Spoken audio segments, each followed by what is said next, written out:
కరెక్ట్గా కొలతలతో అల్లం పచ్చడి చేసుకుందామా.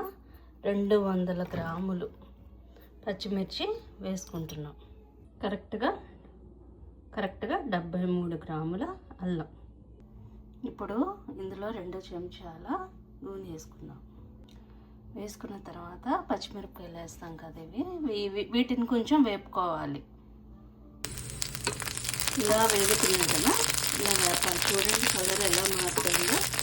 ఇలా వేపుతూ ఉంటే ఇక్కడ సిద్ధం చేసుకోవాలి. 70 గ్రాములు చింతపండు, 70 గ్రాముల బెల్లము, 70 గ్రామ్స్ ఆఫ్ అల్లము ఇలా పెట్టుకున్నాం అన్నమాట. ఈ పెసరట్ల పిండి కూడా నేను 200 గ్రాముల పెసలు మాత్రమే నానబెట్టానండి. 3 దోశలు వస్తాయన్నమాట. ఇప్పుడు మిక్సీ ఆడేసుకుంటా.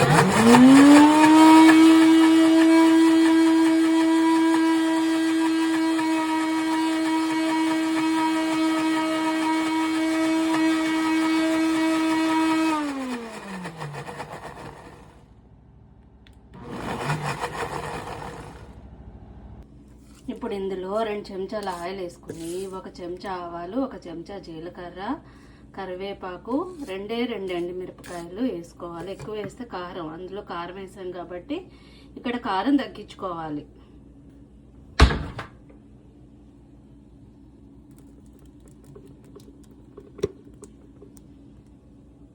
చూడండి పెసరట్లలోకి అల్లం పచ్చడి అయితే రెడీ అయిపోయిందండి. ఇది ఉప్మాలోకి కూడా చాలా అంటే చాలా బాగుంటుంది. ఒకసారికి వచ్చేలాగా చేశాను. కొంచెం కావాలి అంటే ఇదే ఇంగ్రీడియంట్స్ కొంచెం పెంచుకోవచ్చు.